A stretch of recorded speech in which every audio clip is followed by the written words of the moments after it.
Who knew you had to point out that, like, yo, I don't want to be sexually harassed, and yo, I don't want you to tell me about your porn behaviors, and no, I don't want you to, like, forcefully kiss me during a scene. Allegedly, allegedly, allegedly.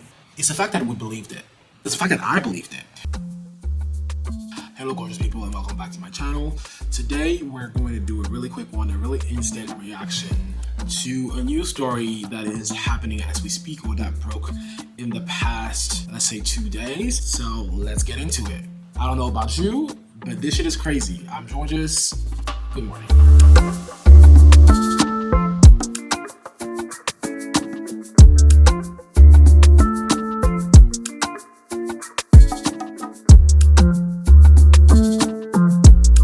This story starts for me, at least for most of us, this summer when the movie It Ends With Us is premiering and the stars of the movies are on your press tour. But suddenly, sometime this summer, it looked like everybody wanted to hate her. All the stories surrounding her weren't really about the movie specifically, but she had suddenly turned into this horrible person in the eyes of TikTok. Let's make that clear.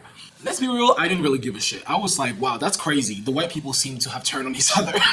That's wild. I wasn't gonna go see the movie anyway, so that's crazy for y'all. Let's move on. I got a 9 to 5 to take care of, and I got groceries to pick up. But I had made a mental note in my head that, like, it looks like Blake Lively's a pump to find out that shit was the point. The bottom line here is that Baldoni and others were engaging in severe misconduct, and when Lively reported it, she was retaliated against and a smear campaign was launched against her. It is such an apparent damaging complaint that she just filed that Baldoni was reportedly dropped from his talent agency, William Morris Endeavor, WME, over the weekend. Among other allegations, Lively claimed that Baldoni had engaged in improvised and unwanted kissing and made sexual comments to her, and that Mr. Heath had shown her pictures of his wife naked, and that he had watched her while she was topless getting makeup removed, even as she had asked him to. Blake Lively had alleged harassment in her workplace while shooting the movie It Ends With Us. Her, and not only her, but also her and really other female cast members or other female workers on that show felt they were in such an unsafe work environment that they had actually sat down with the production team, setting a new agreement for how the work environment was supposed to flow. So there were sets of rules that they had outlined of what they didn't want. That prior to resuming filming on It Ends With Us, which began production in May of 2023, but was suspended due to the writer's strike, there was this all-hands meeting. And this meeting was to address some allegedly concerning issues of sexual harassment during this production. To give you a sense of what we're talking about here, what was addressed or allegedly addressed at this meeting, the complaint says that all the parties agreed that the following list of misconduct would stop, and it's embedded in this lawsuit. And that included no more showing nude videos or images of women to Lively and or employees, no more mention of Baldoni or Heath's previous pornography addiction, no more joking with Lively about their genitalia, no more discussion with Lively about her sex life, no more adding of sex scenes that go beyond the script, no more private multi-hour meetings in Lively's trailer where Baldoni is crying. Stop it. Get some help. Who knew you had to point out that, like, yo, I don't want to be sexually harassed, and yo, I don't want you to tell me about your porn behaviors, and no, I don't want you to, like, forcefully kiss me during a scene. Allegedly, allegedly, allegedly. Don't sue me, I'm broke. Don't sue me. That's what Blake Lively said. If you're mad, go find her. But Dustin Baldoni and his team had other plans. Comes in this girl called Melissa Nathan. Apparently, you don't want to mess with this bitch because she's just out here destroying lives. Allegedly.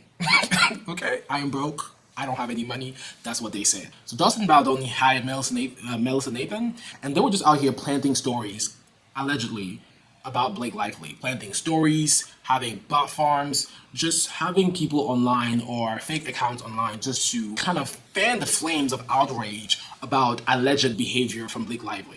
The complaint reads, this plan went well beyond standard crisis PR. What Ms. Nathan proposed included a practice known as astroturfing, which has been defined as the practice of publishing opinions or comments on the internet and the media, etc., that appear to come from ordinary members of the public, but actually come from a particular company. Furthermore, Ms. Nathan's plan proposed strategies to advance misleading counter-narratives, including pushing Nathan's narrative that Ms. Lively had, quote, less than favorable reputation, proposing to explore planting stories about the weaponization of feminism, and misleadingly blaming Ms. Lively for production members' job losses. In one message to the publicist, Nathan wrote, "Socials are really, really ramping up in his favor. She must be furious." It's actually sad because it just shows you have people really want to hate on women. That's crazy. But I also very much believe that there are always a couple of dumbass TikTok influencers who are willing to hop on any trend to disparage whoever they need to disparage to get a few likes and clicks. In a statement, a lawyer for Baldoni, the studio, and all its representatives denied the allegations. Why are you running? What's even crazier about this story for me is the fact that we believed it. It's the fact that I believed it. I, as someone who doesn't even care about Blake Lively, I didn't care about the movie. I didn't even know who Justin Baldoni was, really. I know his face as an actor, but I wasn't invested.